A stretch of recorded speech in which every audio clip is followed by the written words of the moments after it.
কবি আল মাহমুদের 21-এর কবিতা।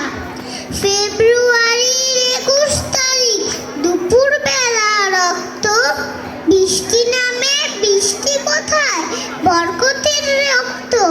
হাজার যুগের সূর্য তাপে জ্বলবে এমন লাল যে সেই লোহিতেই লাল হয়েছে কৃষ্ণচূড়ার ডাল যে।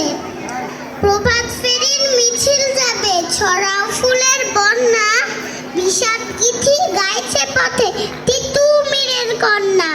চিনতে নাকি সোনা ছেলে ক্ষুদিরামকে চিনতে, ঊর্ধ্বশ্বাসে প্রাণ দিল যে মুক্ত বাতাস কিনতে। প্রভাত ফেরি আমায় নিবে সঙ্গে, বাংলা আমার বচন, আমি জন্মেছি এই বঙ্গে। ধন্যবাদ সবাইকে। অসংখ্য ধন্যবাদ।